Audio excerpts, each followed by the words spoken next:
जय भीम. सर्वांना जय भीम. अरहंत जीवन मुक्त समृद्ध विद्या व आचरणाने युक्त सुगती ज्यांनी प्राप्त केले असे दमनशील पुरुषाचे सारथी देव आणि मनुष्यांचे गुरु लोकांतरांचे रहस्य जाणणारे करुणासागर तथागत भगवान बुद्ध प्रकांड पंडित विद्वत्तेचे भंडार संविधानाचे शिल्पकार समस्त मानव जातीचे कैवारी महामानव डॉक्टर बाबासाहेब आंबेडकर यांच्या पवित्र आणि पावन विचारांना आपण वंदन करूया.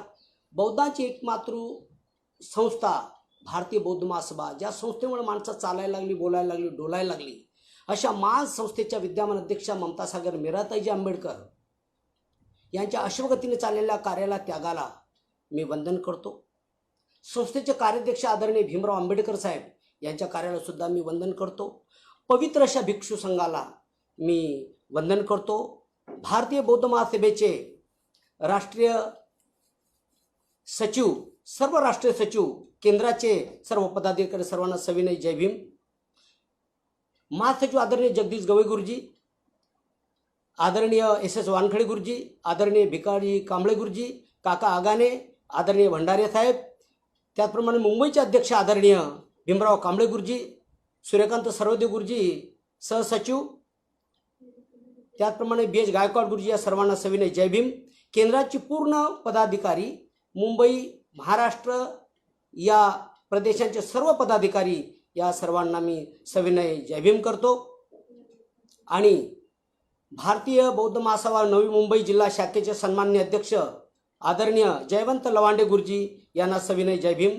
संस्कार उपाध्यक्ष आदरणीय जीवन केशव वाडते गुरुजी यांना सर्वांना जय भीम. आणि या ऑनलाईन प्रवचन मालिका ऐकण्यासाठी जे काही उपस्थित सर्व श्रद्धाशील संपन्न उपासक उपासिका असतील त्या सर्वांना मानाता जय भीम. सिस्टीम ॲडमिनिस्ट्रेटर जे टेक्निकल विभाग चालवतात ते आदरणीय महेंद्र डोंगरे गुरुजी यांना सविनय जय भीम. भारतीय बौद्ध महासभा नवी मुंबई विचार चॅनलच्या सौजन्याने ऑनलाईन प्रवचन मालिकेमध्ये आपलं सर्वांचं स्वागत आहे. विचार मंच चॅनल आपल्यासाठी नेहमी एका नवीन विषयावर प्रवचन आयोजित करीत असते. आज आपण एका वेगळ्या विषयावर प्रवचन ऐकत आहोत.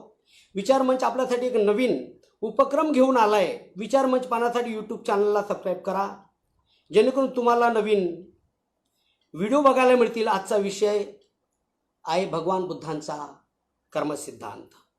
मी आयुष्यमान शामराव वाकोडे या विषयाला सुरुवात करीत आहे. बुद्धाचा कर्मसिद्धांत. आता आपल्या सर्वांना माहिती आहे की भगवान बुद्धांना, सिद्धार्थाला ज्ञान प्राप्ती झाली आणि ते सम्यक संबुद्ध झाले.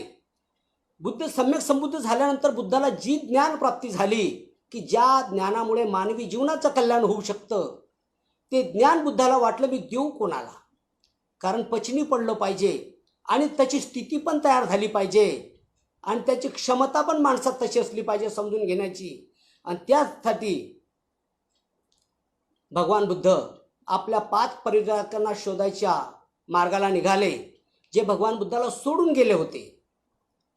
वप्पाय, महानामाय, भद्दियाय, कौंडिन्य असे जे 5 होते आणि ते मृगदाय वनामध्ये त्यांना शोधल्यानंतर त्यांना आपला दिव्य मार्ग त्यांना समजून सांगितला की या दिव्य मार्गामुळे मानवी जीवनाचं कल्याण होऊ शकते. त्यांनी सांगितलं कुठला दिव्य मार्ग आहे, तर ते की पॉईंट्स आहेत या धम्माचे, या विषयाचे की पॉईंट्स आहेत.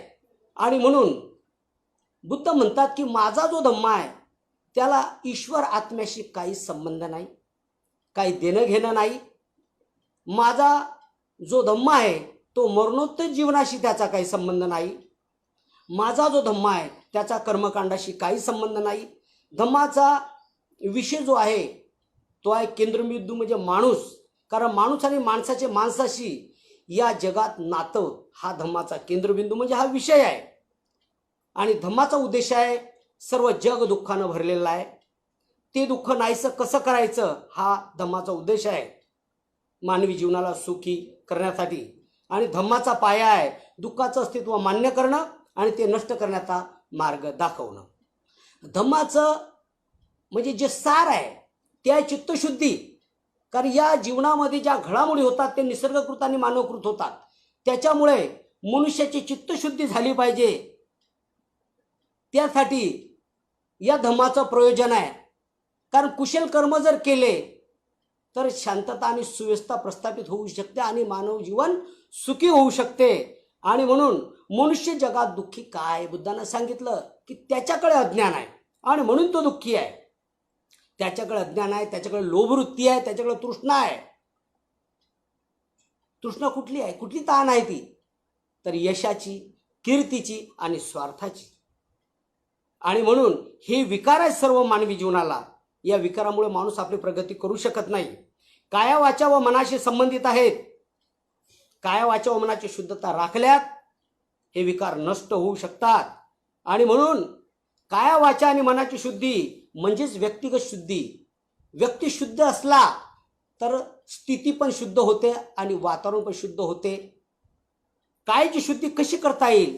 का हिंसा, चोरी, व्यभिचार न करणे आपल्या कायाची शुद्धी करता येते.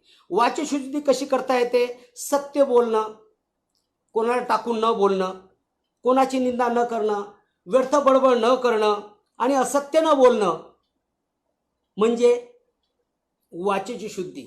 आणि मनाची शुद्धी म्हणजे कोणाचा द्वेष न करणं, मत्सर न करणं, मोह, मत्सर, द्वेष यापासून दूर राहणं.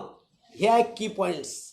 आणि म्हणून बुद्धाचा कर्मसिद्धांत हे सांगते की माणसाला, आपल्या सर्वांना माहीत आहे की दोन घटनांमध्ये या सृष्टीच्या घडामोडी चालू आहेत. त्या दोन घटनांमध्येच आहेत मानवी घटना आणि नैसर्गिक घटना. या दोन क्रियेमध्ये या सृष्टीचा कारभार सुरू आहे असा बुद्धाचा कर्मसिद्धांत सांगतो. बुद्धाचं तत्वज्ञान सांगतंय. आपल्या सर्वांना माहीत आहे की मनुष्य जन्म हा एकदाच आहे. त्यासाठी मिळालेलं आयुष्य कसं घालवायचं? सत्कर्मी लावायचं का वाईट मार्गाला लावायचं?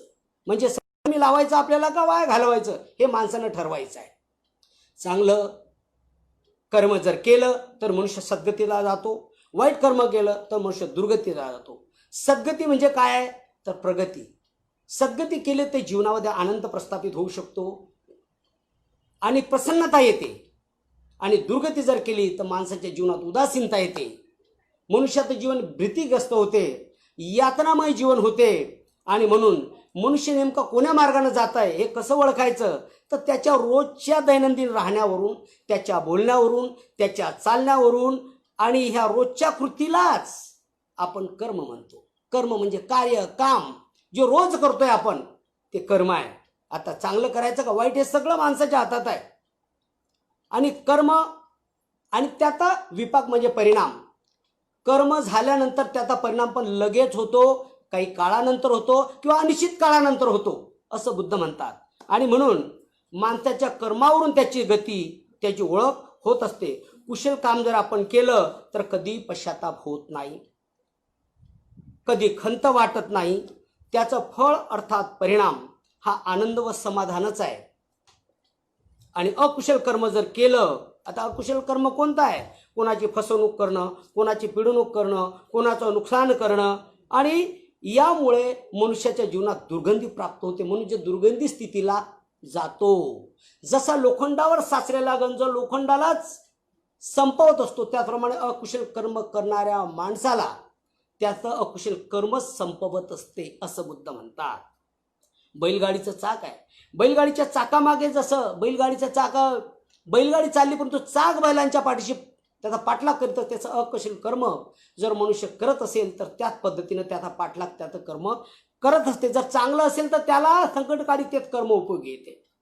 एक चांगलं कर्म करीत गेले की कुशल कर्माचा संचय होतो. ते कुशल कर्म मित्र म्हणून संकटकाळी आपल्याला उपयोगाला येते. आपल्या सर्वांना माहीत आहे, आग लागली तर आपण काय करतो? पहिले माणसाला वाचवतो. सामानाची फिकर करत नाही, सामानाची पर्वा करत नाही. आणि म्हणून आपण काय करतो? का त्या सामानाला अगोदर बाहेर काढतो, का माणसाला अगोदर बाहेर काढतो? तर सर्वात पहिले माणसाला आपण बाहेर काढतो. कारण मनुष्य जीवन अत्यंत महत्त्वाचं आहे. वस्तू जरी नष्ट झाल्या तरी ते परत आणता येतील, परंतु मनुष्य गेल्यावर तो परत कधी येणार नाही. आणि म्हणून त्या सामानाला काढण्याच्या अगोदर माणसाला आपण काढतो. त्यामुळे माणसाचं एवढं महत्त्व आहे. आणि म्हणून बुद्ध म्हणतात की या जीवनामध्ये जे काही चाललं आपण पाहिलं, जे काही चाललं ते सर्व निसर्ग घडामोडी आपण पाहतो. भूकंप होतात, पाऊस होतात, विजा चमकतात, नुकसान होते, वादळी पाऊस येतात, हे सगळं नैसर्गिक कारण आहे. परंतु मनुष्य कारण म्हणजे बघा, मनुष्य ज्या काय घडामोडी आपण पाहतोय, कोण काय करतंय आज आपण बघतोय. सडका कोणी बनवल्या? माणसाने. घर कोणी बनवले? माणसाने. यंत्र कोणी बनवले? माणसाने. आगगाडी कोणी बनवली? माणसाने. विमान कोणी बनवलं? माणसानं. दवाखाना कोणी बांधला? माणसानं. डॉक्टर कोण आहे? माणूस. तंबाखू कोण खातंय? माणूस. व्यसनाच्या आहारी कोण चाललंय? माणूस. या सगळ्या क्रियेवरती माणूसच फिरतोय. परंतु याच्या उलट माणूस पण चांगलं काम करायला लागला. माणूस काम चांगलं पण करतो, कुणाच्या मदतीला धावून जातो, सुखदुःखात धावून जातो, कुशल कर्म करतो आणि एकमेकाच्या मदतीला धावून जातो. हे असं हे कुशल कर्माचं कर्म हे कुशलच मिळते. आणि म्हणून ज्याप्रमाणे बुद्ध म्हणतात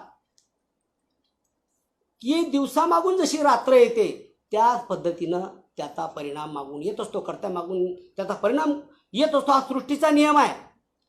आणि म्हणून एक दोन उडी मला आठवल्या. सार सार घडितय निसर्ग मानवात रे, सार घडितय निसर्ग मानवात रे, सिद्ध केले बुधाने ह्या जगात, सिद्ध केले बुधाने ह्या जगात. सद्गती अन दुर्गतीला माणूसच कारण, इथे रे माणूसच कारण, जसं पेरलं तसं उगवतंय, होईल निर्धारण, इथेच होईल निर्धारण. नाही मिळणार, नाही मिळणार काही अंधारात रे, सिद्ध केले बुधाने ह्या जगात, सिद्ध केले बुधाने ह्या जगात. सार घडतंय निसर्ग मानवात रे, सिद्ध केले बुधाने ह्या जगात, सिद्ध केले बुधाने ह्या जगात.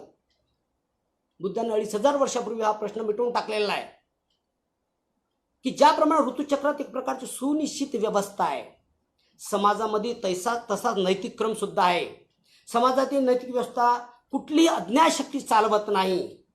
लक्षात ठेवा, कुठली अज्ञात शक्ती चालवत नाही.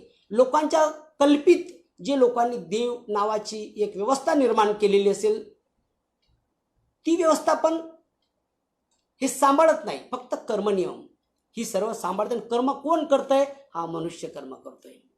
कर्मनियम सांभाळतो म्हणजे नैतिक व्यवस्था ही माणसावर अवलंबून आहे, इतर कोणावरही नाही. समाजात नैतिक व्यवस्था हे माणसावर अवलंबून असल्यामुळे काय सुधारायचं का बिघडवायचं हे सगळं माणसाच्याच हातात आहे. आणि म्हणून समाजात नैतिक व्यवस्था चांगली आहे कसं ओळखायचं? एखाद्या गावामध्ये शांतता आहे, सुव्यवस्था आहे, लोक चांगली जगतात, अनेक लोक म्हणतात त्या गावाला चालायचं कारण तिथं फार शांत आणि चांगली माणसं आहेत. समजून जायचं की या गावातली माणसं नैतिक कामं चांगली करतात, कुशल कामं करतात. पण एखाद्या गावामध्ये गुंडगिरी आहे, स्वराचार आहे, अनाचार आहे, लोक एकमेकांना छळतात आहे, अन्याय अत्याचार होत आहे आणि मग लोक म्हणतात त्या गावात जाऊ नका, कारण काय की त्या गावामध्ये अकुशल कर्म करणारी माणसं आपल्याला सापडतात. आणि म्हणून बुद्धाचा कर्म नियमाचा संबंध हा नैतिक व्यवस्थेशी आहे. कर्म हा नैतिक व्यवस्थेचा आधार आहे असं बुद्ध म्हणतात आणि त्यालाच आपण धम्म म्हणतो. कुशल कर्म करा म्हणजे मानवतेला फायदा होईल, अकुशल कर्म करा म्हणजे नैतिक व्यवस्था बिघडून जाईल आणि मानवता दुःख होईल. बुद्धाचा कर्म सिद्धांत हा असा आहे का वर्तमान जीवनापुरताच आहे. लक्षात ठेवा, मृत्यूनंतर काही नाही. जीवन जगत असता वर्तमान जीवनात तुम्ही काय घडामोडी करता त्याच्यावर हे अवलंबून आहे. आणि बुद्धाचा कर्म सिद्धांत वर्तमान जीवनात करत असताना त्याचा परिणाम मर्यादित आहे. म्हणजे तुमचं जन्मापासून मृत्यूपर्यंत ज्या घडामोडी होतात. आणि धम्म म्हणजे नीतीचं काय तर कायदा सुव्यवस्था शांतता राखणं म्हणजे कुशल कर्माचं पालन करणं. आणि म्हणून सृष्टीतील नियम आपल्याला माहीत आहे. सृष्टीतील नियम कसे चाललेत ह्या विशिष्ट प्रकारची नियमबद्धता या सृष्टीमध्ये आहे. पृथ्वीवरील घडामोडी ह्या नियमानुसारच होतात. तुम्हाला माहित आहे, सूर्य सकाळी पूर्वेला उगवतो पण पश्चिमेलाच जाऊन मावळतो. पौर्णिमा आणि अमावस्या यातलं डिस्टन्स अंतर आहे हे फक्त 15 दिवसाचं आहे. 15 दिवसानंतर बघा, तुम्ही बघा, आणि चंद्र हा कोरीकोरीनं पूर्णत्वाला जात असतो. त्याची स्थिती तो बदलत नाही, तशाच परिस्थितीत तो डेव्हलप होत असतो. सूर्य सकाळी उगत असतो रोज. सृष्टीचा हा नियम आहे. पावसाळा बरोबरच पावसाळ्याच्या वेळामध्ये येतो, हिवाळा बरोबर हिवाळ्याच्या वेळामध्ये येतो, आणि उन्हाळा बरोबर उन्हाळ्याच्या व्यवस्थेमध्ये, म्हणजे ही व्यवस्था अशी सुरू आहे. आणि म्हणून आकाशातील ग्रहगोलात नियमबद्धता आहे. पृथ्वी स्वतःभोवती व सूर्याभोवती सुद्धा फिरत असते. यात काही बदल होत नाही. उन्हाळ्यानंतर पावसाळा, यानंतर हिवाळा, त्यानंतर उन्हाळा ठरलेला आहे. अगदी तसंच दिवसानंतर रात्रीनंतर, दिवसानंतर रात्र आली, रात्रीनंतर परत दिवस आला. या नियमाला आपण ऋतुनियम म्हणतात. न्यूटननं 200 वर्षापूर्वी क्रियाप्रतिक्रियाचा नियम सांगितला. तुम्ही जितक्या स्पीडनं चेंडू मारणार, तो स्पीडनं तितका परत येणार. आणि हा सिद्धांत न्यूटननी सांगितला, परंतु 2500 वर्षापूर्वी बुद्धानं पण सांगितलेला आहे. क्रिया त्याची प्रतिक्रिया. तुम्ही जसं केलं त्याचे फळ तुम्हाला भोगणं आहे. कर्म करणाऱ्या व्यक्तीने कर्म केले तर फळ त्याला मिळणं हे निश्चित असते. म्हणून कर्मनियम, ऋतुनियम, बीजनियम, चित्तनियम, धम्मनियम आणि गतिनियम हे असे सृष्टीचे नियम आहेत. म्हणजे बीजातून वृक्ष तयार होणे व त्यातून फळ येणे, फळात बीज येणे, परत त्याचं वृक्ष तयार होणे, परत झाड तयार होणे, म्हणजे झाड तयार झालं, परत त्याच्यात फळ येते, परत त्याच्यात बीज येते. अशा पद्धतीचं ही क्रिया चालू असते सृष्टीची. फळातून परत बीज येणं, परत झाड तयार होणं, चांगल्या कर्मातून चांगलं फळ हे सुरूच असते, आणि वाईट कर्मातून वाईट फळ हे सुरूच असते. वनस्पती शास्त्राच्या भाषेत जर आपण पाहिलं तर पेरावं तसं उगवतं. आणि म्हणून बीज चांगले असेल तर फळही चांगलं येणार. बीज वाईट असेल तर ते चांगलं येणार नाही. पण एखादा बीज चांगला आहे, परंतु वाळवंटात जर लावलं तर ते येणार नाही. त्याला तशी स्थिती, तशी माती, तशी स्थिती पाहिजे, तरच ते त्या ठिकाणी येणार. हे पण लक्षात द्या. म्हणून बीज सडलेले व कुजलेले असेल तर ते येणार नाही. आणि मग बुद्धानं सांगितलं की आपल्याकडे दूध मोजण्याचं मापन आहे, ज्याला आपण लिटर म्हणतो. दही मोजण्याचं मापन आहे, लिटर म्हणतो. गहू तांदूळ मोजण्याचं साधन आपण किलोनं मोजतो. पाऊस मोजण्याचं आपल्याला साधन आहे आपल्याकडे. आपलं आरोग्य मोजण्याचं सुद्धा आपल्याकडे साधन आहे, थर्मामीटर ज्याला आपण म्हणतो. आणि कपडा मोजण्याचं साधन मीटर हे पण आपल्याकडे आहे. या सगळ्या गोष्टी आहेत आपण म्हणतोय, परंतु आपल्याला हे पण ज्ञात असावं, जे बुद्धानं सांगितलं की या जगामध्ये मनुष्याच्या कर्माला मोजण्याचं काय मापन आहे. आणि बुद्धानं सांगितलंय की तुम्ही चांगलं करता का वाईट करता, हे तपासण्याचं मोजमाप आपल्याकडेच आहे. तुझा आहे तुझपाशी, पण तू जागा भुल्लाशी. माणूस दुसरीकडे शोधत बसतात, पण स्वतःकडेच ते आहे. ते आहे म्हणजे पंचशील बुद्धानं दिलेलं आहे. आणि पंचशील हे माणसाचं कर्म तपासण्याचं, चांगलं काय आहे वाईट काय आहे हे तपासण्याचं मापन आहे. तुम्हाला माहिती आहे, कर्म आपण रोज करतो. कायनं कर्म होते, वाचेनं कर्म होते, आणि मनानं कर्म होते. कायनं कर्म काय होते बघा. कोणाची हिंसा होते, कोणावर अत्याचार होतात, हे काय नव्हता सर्व. वाचेनं काय होते, कोणाला टाकून बोलल्या जाते, कोणाची निंदा केल्या जाते.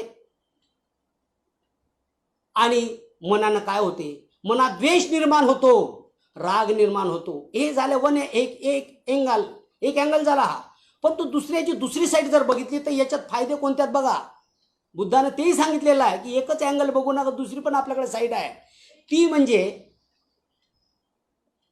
काय ना कुठलं काम करा तर दुसऱ्याला मदत करावं, ही दुसरा अँगल आहे. वाचेनं कुठलं करा, दुसऱ्याची मदत करा, दुसऱ्या सुखदुःखात धावून जा. आणि मनानं काय करा, कोणाचा द्वेष करू नका, चांगलं बोला. आपल्याकडे जशा क्रिया तशा प्रतिक्रिया निर्माण होतील.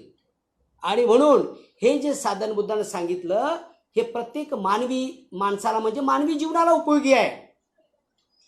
फक्त ते त्या मार्गाने आपल्याला जाता आलं पाहिजे. आणि म्हणून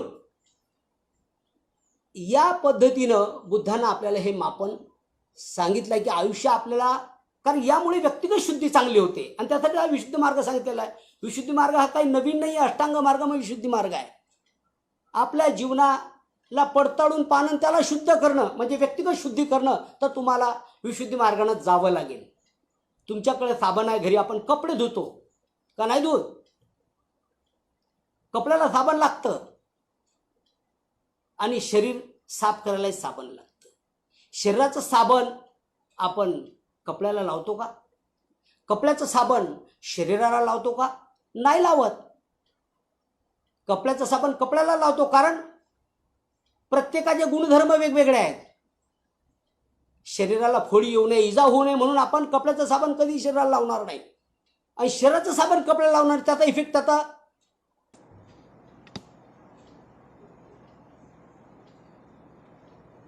आणि मग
आणि मग आपल्या सर्वांना माहिती आहे, म्हणजे बुद्धांच्या सिद्धांतानुसार प्राण्यांचा उगम दोन कणांच्या युतीनं होतो. स्त्रीचे आणि पुरुषांचे गुणधर्म जर एकत्र केले, गुणविशेष त्यांचे एकत्र जर झाले, तर बालकाचा जन्म होतो. बाळाचा जन्म होतो. त्याचा स्वभाव कधी निश्चित होतो? तो लहानाचा मोठा मोठा होत जातो, घडत जातो, लोकांच्या संपर्कात येतो. त्याच्या संपर्कात आलेली माणसं कशी आहेत, चांगली आहेत का वाईट आहेत, तशा प्रकारचा तो घडत जातो.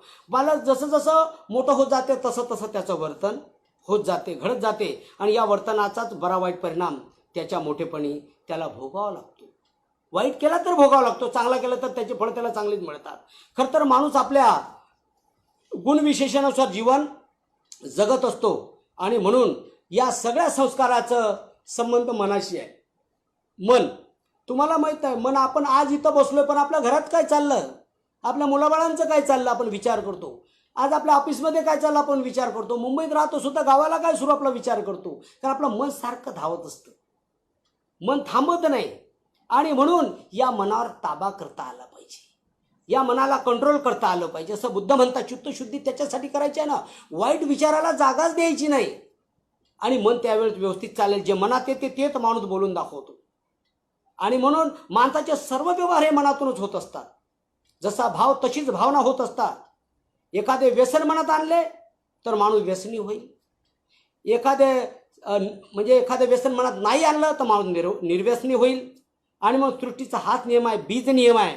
जे तुम्ही पेरणार तेच उगवते. कारले पेरले तर वांगी कधी येणार नाही, बटाटे पेरले तर आंबे कधी येणार नाही. म्हणून स्वतःचं कर्म माणूस स्वतःच निर्माण करत असतो, हा सृष्टीचा नियम आहे. हा माणसाचा म्हणजे मनुष्य तसा घडत असतो, आणि म्हणून मन धावते तसा माणूस धावतो. एखादी गोष्ट मनात आली का माणूस धावत असतो. माणूस धावायला लागला की त्याचं शरीरही तसं धावत असते. एखाद्याचं हिंसा करायची ते शरीर बरोबर हिंसा करायला जाते. एखादं चांगलं काम करायचं म्हटलं तर मन तिकडे धावतलं तर ते चांगलं हातचं काम घडून येते. आणि म्हणून मन घडते तसा माणूस घडतो. तशी मनाची स्थिती तशीच प्रतिक्रिया उमटते. मनावर द्वेषाचा मत्सराचा प्रभाव असेल तर द्वेषच बाहेर पडणार. मनावर जर प्रेमाचा, करुणेचा, मायेचा, ममतेचा, मैत्रीचा प्रभाव जर असेल तर तशाच पद्धतीची स्थिती निर्माण होईल. मनावर चांगल्या विचाराची पकड जर असेल तर मनाच्या हातून चांगलं कर्म घडल्याशिवाय राहणार नाही. म्हणून मनाला चांगला आकार द्या. मनाला चांगला आकार द्या, कर्म चांगलेच होणार. जसं पेराल तसंच उगवते. आणि म्हणून बुद्धांना सांगितलं सगळं हे माणसाच्या हातात आहे. सर्व हे माणसाच्या हातात आहे. बाकी दुसरं कोणी काही करू शकत नाही. जो करताय त्याला कर्म फळ इथंच मिळते. याच जन्मात, आताच म्हणजे याच जन्मात म्हणजे जिवंत असेपर्यंत त्या कर्माचं त्याला फळ मिळते.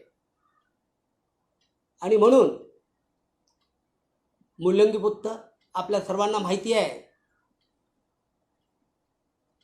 मौलिंगपुत्त इतका विद्वान माणूस, त्याचा जथ्था पण खूप आहे, त्याच्याकडे खूप काही त्याचे परिव्राजक आहेत. आणि भगवान बुद्धात जिथं आहे तिथं त्यांनी शोध घेण्याचा प्रयत्न केला. पण ज्या ज्या गावात मौलिंगपुत्त जात होता त्या त्या ठिकाणी त्याला दिसत होतं की भगवान बुद्ध आजच या गावातून निघून गेले, पर दुसऱ्या गावात गेले. त्यावेळेस मात्र मौलिंगपुत्ताची निराशा व्हायची, कारण बुद्धाकडून त्याला ज्ञान घ्यायचं होतं. आणि असे अनेक गावाला तो फिरत होता, परंतु बुद्ध लवकर काही म्हणजे बुद्धाच्या जवळ ते जात नव्हते, बुद्ध दिसत नव्हते, कारण दुसऱ्या गावाला गेल्यामुळे त्यांची भेट होत नव्हती. परंतु बुद्धाचे शिष्य एवढे हुशार होते का बुद्ध ज्या गावाला प्रवचन द्यायला जात होते त्याच्या अगोदरच हे शिष्य त्या गावाला जाऊन पोहोचत होते आणि तिथल्या लोकांना सांगत होते, बाबा हो, बुद्ध या गावात येत आहे, तुम्हाला एक विनंती आहे की बुद्धांना जे मानवी जीवनाचे उपयोगी नाही असे काही प्रश्न विचारू नका. देव आहे का, आत्मा आहे का, स्वर्ग आहे का, नरक आहे का, मागच्या जन्मात काय होतो, पुढच्या जन्मात काय असेल, म्हणजे काय स्थिती आहे, मी कसा असेल पुढे, मागे कसा होतो, हे सगळे प्रश्न मानवी जीवनाला निरर्थक असल्यामुळे विचारू नका, कारण हे मानवी जीवनाच्या कल्याणासाठी नाही. म्हणून बुद्ध या गावात येणार आहेत, परंतु तुम्ही त्यांना असे प्रश्न विचारू नका. आणि असं करून करून मौलिंगपुत्त एक दिवस मौलिंगपुत्ताची भेट मात्र झाली एका गावामध्ये. आणि मौलिंगपुत्ताला अत्यंत आनंद झाला. मौलिंगपुत्त बुद्धाच्या सानिध्यात आल्यानंतर त्याला नीरव शांतता वाटायला लागली. आणि बुद्ध बसले, मौलिंगपुत्त बाजूला बसले. बुद्धाने डोळे उघडले, विचारलं, काय बाबा, कशासाठी आलास? त्यांनी सांगितलं, तथागता, मला आपल्या सानिध्यात यायचं, हे शिकायचं, समजून घ्यायचं, जीवन मला सद्गतीला न्यायचं आहे, म्हणून मी तुमच्याकडे आलेलो आहो. त्यावेळी बुद्ध म्हणतात, मी काय सांगू? त्यावेळी मौलिंगपुत्त अनेक प्रश्नांचा भडीमार बुद्धाकडे करतोय की हे सांगा, ते सांगा, अनेक प्रश्न टाकतो, पण बुद्ध काही उत्तर देत नाही. कारण अनेक प्रश्न तो सांगतोय पण बुद्ध उत्तर देत नाही. आणि बुद्ध सर्व झाल्यावर बुद्ध मात्र विचारतात, तुला खरंच तुझ्या प्रश्नाची उत्तर पाहिजेत का? त्यांनी सांगितलं, हो पाहिजे. मग तुला जर उत्तर पाहिजे तर तुला 2 वर्ष माझ्या सानिध्यात थांबावं लागेल. आणि 2 वर्षानंतर तुला काय विचारेल, तुझ्या मनात काय असेल ते मला विचार. त्यावेळी मौलिंगपुत्त बोलतायत, सांगतायत, त्यांची चर्चा चालू आहे. परंतु मात्र बाजूचं एक झाड आहे, त्या झाडाखाली बुद्धाचा दुसरा शिष्य आहे. तो शिष्य बसलेला आहे आणि तो जोरजोराने हसतोय. मौलिंगपुत्त म्हणतोय की बाबा, तथागता, हसण्यासारखं काहीच झालेलं नाही, पण हा व्यक्ती कसं काय हसतोय, या काय झालं असं हसायला? त्यावेळी बुद्ध म्हणतात, तू त्याला जाऊन विचार. हा बाजूच्या झाडाजवळ गेला, त्याला विचारलं, बाबा हसण्याचं कारण काय? त्यावेळी तो सांगतो, बाबा तुझ्यासारखाच मी मूर्ख होतो, मी पण बुद्धाला अनेक प्रश्न विचारायला आलो आणि मी अशीच घाई करत होतो. बुद्धाने सांगितलं 2 वर्ष माझ्या सानिध्यात राहा, आणि मी राहिलो. मी उतावीळ असाच झालो होतो प्रश्नांची उत्तर ऐकायला, पण 2 वर्ष कशीच निघून गेली हे मलाही कळलं नाही. बुद्धाने 2 वर्षानंतर मात्र मला सांगितलं, बाबा तुझी जागा खाली कर, दुसऱ्याला बसू दे, कारण दुसऱ्याला गरज आहे, दुसऱ्याला बसू दे. आणि त्यावेळेस माझ्या लक्षात माझ्या चुका आल्या, कारण मी काही जे शिकलो, समजलो. झाडाखाली बसलेला तो पण विद्वानच व्यक्ती होता, मंजुश्री. त्या मंजुश्रीला मी सांगितलं की मी जसा मूर्ख होतो, तू 1000 किलोमीटर पायी आला तर तू म्हणतोय, पण मी 2000 किलोमीटर पायी आलेलो आहो. आणि अशा पद्धतीनं मी पण मूर्ख होतो, म्हणून माझ्या प्रश्नांची उत्तर मला मिळत नव्हती. आणि मी बुद्धाकडून 2 वर्षामध्ये सगळं काही शिकलो. बुद्ध हा खेळ तुझ्याशी खेळतायत, म्हणून आत्ताच काय विचारायचं ते विचारून घे. तरी तो काहीच करतो. बुद्ध म्हणतात, तुला माझ्या सानिध्यात बसावं लागेल. मंजुश्री म्हणतो, मी तुला खरं सांगतो, मला हसण्याचं कारण माझं हेच आहे. की मी 2 वर्ष बसलो, मी एवढं काय शिकलो की बुद्धाच्या सानिध्यातून माझी जायची इच्छा होत नव्हती, परंतु बुद्ध मात्र कधी विसरत नाही, शब्दाला पक्के असतात. त्यांनी बरोबर 2 वर्ष झाल्यानंतर मला सांगितले की बाबा तू इथून निघून जा, दुसऱ्याला जागा आहे दे, कारण दुसऱ्याला आता याची गरज आहे. आणि अशा पद्धतीनं मला हे समजलं. तर तू मग बुद्धाला त्यांनी सांगितलं, मौलिंगी बुद्धांनी, की ठीक आहे मी 2 वर्ष तुमच्या सानिध्यात बसतोय.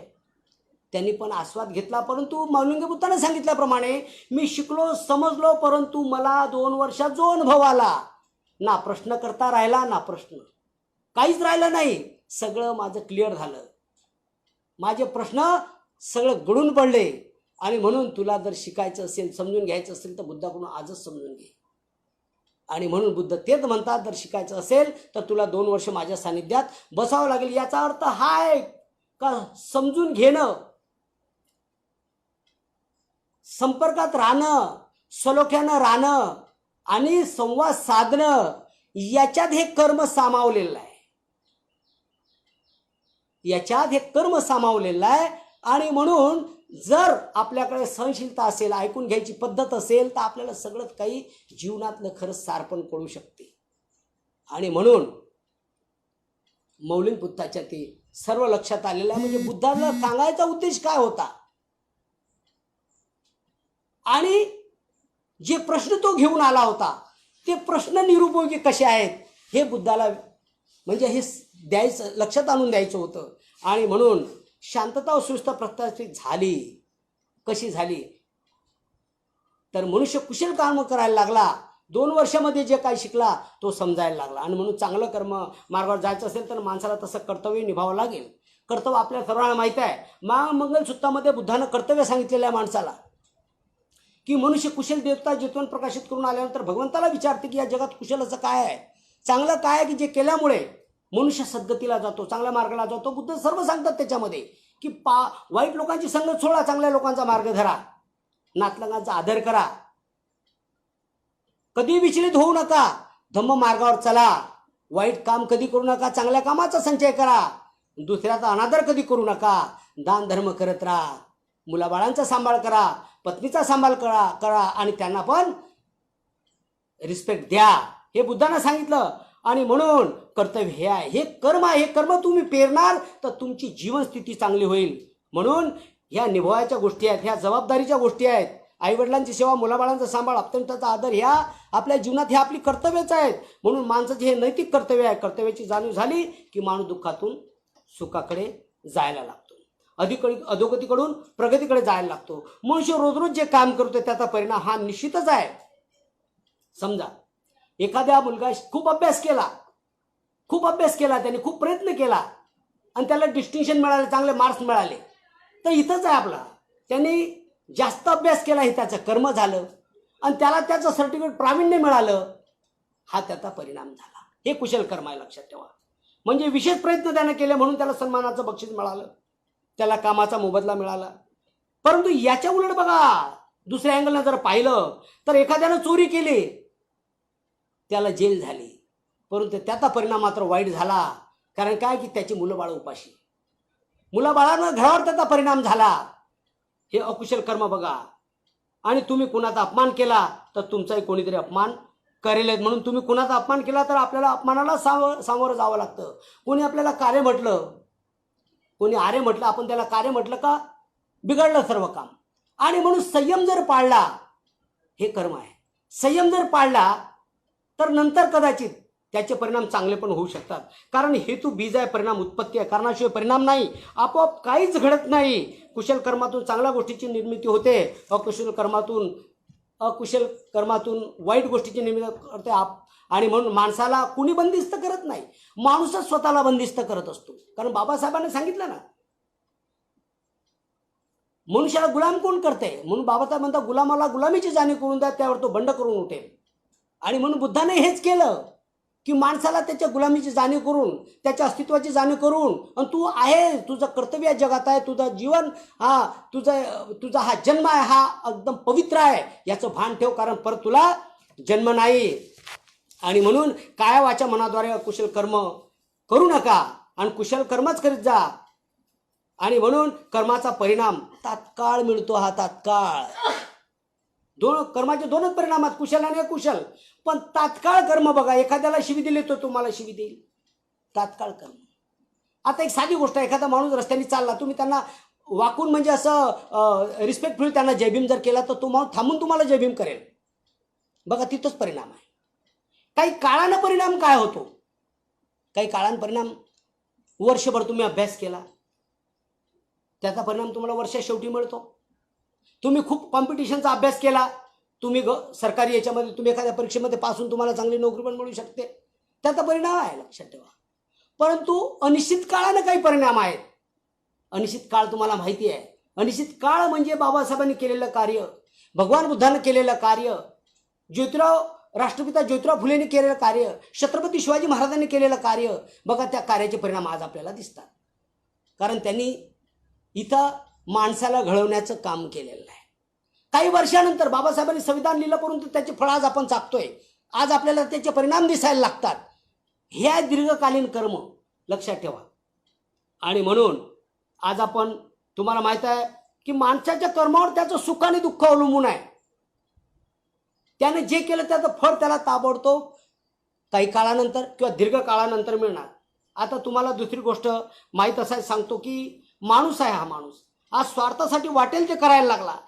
माणूस रासायनिक पदार्थाचा उपयोग करायला लागला. तुम्हाला माहित आहे शेती, पूर्वीच्या काळामध्ये शेती एवढी पिकत होती, परंतु आज माणूस रासायनिक झालेला आहे. फळांना पिकवत चाललेला आहे, भाज्यांना पिकवत चाललेला आहे, पण भाज्यांना फवारे मारत चालला रासायनिक पदार्थांचे. कच्च्या भाज्या ताज्या दिसण्यासाठी माणूस त्यावर प्रक्रिया करत चालला आणि माणसं रोगी होत चालली. माणूस किती विसरत चालला, कारण त्या शरीरामध्ये त्याचे व्हिटॅमिन यायला लागले. अन्नधान्य माणूस नासवू लागलाय, त्यामुळे माणूस विषारी होत चाललाय. प्रतिकारशक्ती त्याची नष्ट होऊन चालला, तर हैवान होत चालला माणूस, त्याची बुद्धी भ्रष्ट होत चाललेली आहे. आणि म्हणून हे अत्यंत नुकसानदायक आहे. आणि त्यासाठी माणसाला पण हे शिकलं पाहिजे. कारण जर माणूस वाईट कृत्य असं जर करत असेल तर त्याचे फळं त्याला भोगावं लागेल.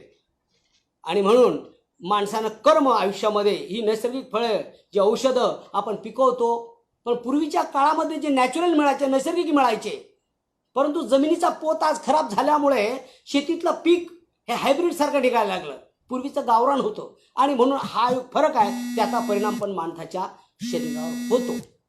आणि म्हणून आपल्या सर्वांना माहित आहे, अनेक लोक म्हणतात बाबा तुम्ही आता काल काय होते, आज काय, परवा काय होते, असे अनेक लोक विचारतात. काही लोक म्हणतात तुम्ही मागे काही केलं असेल म्हणून आता तसे आहे, मागे तुम्ही वाईट काम केलं असेल तर तुम्हाला आताच्या जन्मामध्ये वाईट काम आहे, मग तुम्हाला आता काहीतरी केलं पाहिजे तर पुढचा जन्म चांगला आहे. असं काही नाही आहे. कोणी पाहिलंच नाही आहे. सर्व कोण बघायला इथं चांगलं आणि वाईट, कोणी ही व्यवस्था पाहिलेली आहे, कोणाला ही माहिती आहे, कोणाला त्याचं काही माहीत झालेलं नाही.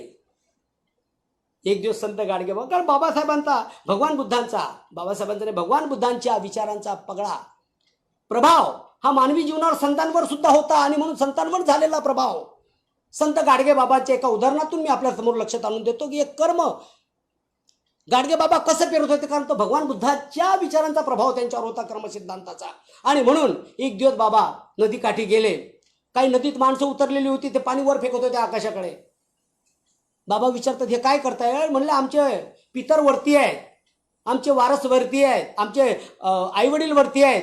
आणि म्हणून वारस नाही, आमचे आईवडील पूर्वीचे जे वरती आहेत, आणि त्यांना शांत करण्यासाठी, त्यांना पाणी देण्यासाठी, आमचं पाप मिटवण्यासाठी, त्यांच्या सद्गतीसाठी, त्यांच्या चांगल्या कामासाठी आम्ही हे कर्तव्य करतो. मग बाबाला सांगता तू पण असं काय बसलाय, तू पण तेच कर ना, तुझ्या पण पूर्वजांना हे चांगलं पुण्य मिळेल, तू पण करे. असं तो पाणी फेकणं त्या लोकांचं चालू होतं. बाबा म्हणतात बाबांनी हेच काम केलं. बाबांनी पण आपलं पाणी हातात घ्यायला सुरुवात केली, नदीत उतरले. आणि बाबा आहेत अमरावती जिल्ह्याचे, विदर्भातले. बाबांनी अमरावती दिशेने आपलं पाणी फेकायला सुरुवात केलं पसीने. ते माणसं चिडली. ते म्हणतात बाबा असं तुम्ही काय करताय? ते म्हणलं मी माझ्या विदर्भातले लोक उपास तापास मारीनं मरतात, दुष्काळानं मरतात, पाणी नाही त्या लोकांना, मग हे पाणी मी तिकडे पाठवतो, पाठवतो कारण त्यांची पण शांती होईल, त्यांना पण मिळेल आणि त्यांची पण गरज भागेल. त्यावेळी ती लोक चिडली. ती लोक म्हणतात अरे बाबा काय मूर्ख माणूस आहे तू, हे पाणी जाईल का तिथं? आणि किती लोकांची ताण भागणार या पशीच्या पाण्याने? ते म्हणले हे तुम्हाला जाणता, तुम्ही ओळखता, तुम्हाला सर्व माहिती आहे, आणि ते तुम्ही मला विचारता. ते म्हणले कसं? अहो तुम्ही म्हणता हे पाणी तिथं जाणार नाही, त्या लोकांना पोहोचणार नाही. मग तुमचं पाणी आकाशात कसं काय चाललंय? त्या पूर्वजांना कसं काय चाललं? अरे आकाश जिथून पाणी देतंय ते पाणी वर फेकताना ते पाणी खाली पडतंय. म्हणजे चाललंय कुठं? त्यांचे डोळे उघडले, आणि म्हणून त्यांचे डोळे उघडले, आणि त्या पद्धतीनं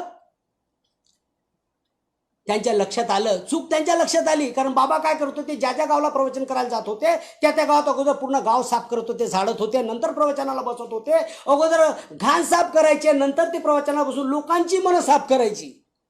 कारण बाबांवर प्रभाव भगवान बुद्धाच्या तत्वज्ञानाचा होता. साधू आपल्या संतांवर हा मोठा एक प्रभाव होता बुद्ध तत्वज्ञानाचा. आणि म्हणून हे कोणी पाहिलं नाही काय आहे, कोणी त्याची पोचपावती आणलेली नाही काय आहे. आणि म्हणून दोन ओळी मला आठवतात. मागील जन्म ना पुढील जन्म, मागील जन्म ना पुढील जन्म, नाही कुणी आजवर पाहिला. मागील जन्म ना पुढील जन्म, नाही कुणी आजवर पाहिला. स्वर्ग सुखाचा गुंता कशाला, जे पाहिलंच नाही त्याची चिंता कशाला. तू तू मैं तू तू, तू तू मैं तू तू, कशाला रे तात घाईला. मागील जन्म ना पुढील जन्म, नाही कुणी आजवर पाहिला. कोणीच पाहिलेला नाही, कोणी पोचपावती आणलेली नाही. परंतु काही स्वार्थी दृष्टीनं काही माणसं इतरांवर राज्य करण्यासाठी अनेक लोकांनी ह्या कहाण्या कथा तयार करून मानवी जीवनाचा मेंदू खराब करण्यासाठी पण हे तत्वज्ञान लोकांनी तयार केलेलं आहे. पण त्याला तत्वज्ञान म्हणता नाही येत, कारण माणसाचं डोकं दिशाहीन करायचं यासाठी हे सगळं करतात. म्हणून दुःखाचं कारण काय? बुद्धानं सांगितलं की दुःखाचं कारण काय बाबा, तुम्ही वाईट कर्तव्य करणार, दुःख आपोआप तुमच्याकडे येत राहणार. कारण तुम्ही तसं केलंय, तुम्ही तसं केलंय म्हणून हे असं झालंय. कोणीही तुमचं दुःख हे करत, तुम्ही स्वतः ते निर्माण करतात. आणि म्हणून याच्या दोन ओळी दुसऱ्या मला आठवल्या. दुःखाचं कारण त्यांनी सांगितले ह्या जगाला, लोभ द्वेष माया कवटाळू नका त्या गळाला. बुद्धीचा अनशुद्धीचा तारेल धम्म जना, हा जन्म नाही पुन्हा. तारेल धम्म जना, हा जन्म नाही पुन्हा. वंदने आदी भीमा गौतमा, तयांच्या गुणांची नाही सीमा. परखून घे मानसा, हा जन्म नाही पुन्हा. परखून घे मानसा, हा जन्म नाही पुन्हा.